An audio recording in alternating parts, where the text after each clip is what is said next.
पटरी बढ़ी जा मास्टर।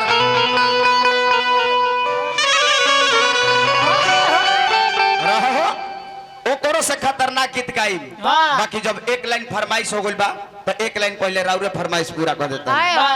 कहे के वहां पर बबुआ कि अरे जे करे से लभ करे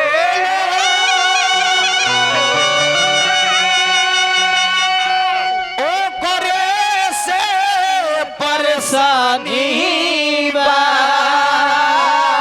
जय हो है सनमई।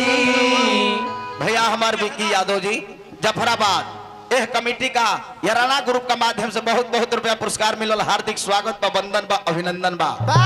नाम से पहले याराना ग्रुप और बाद नाम चली तो बढ़िया लगी।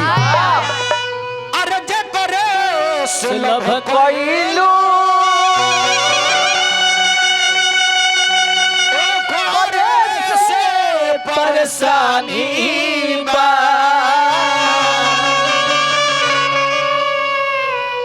सनमई करम तोहर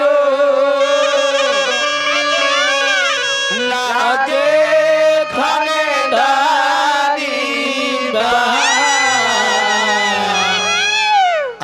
सनमई करम तोहर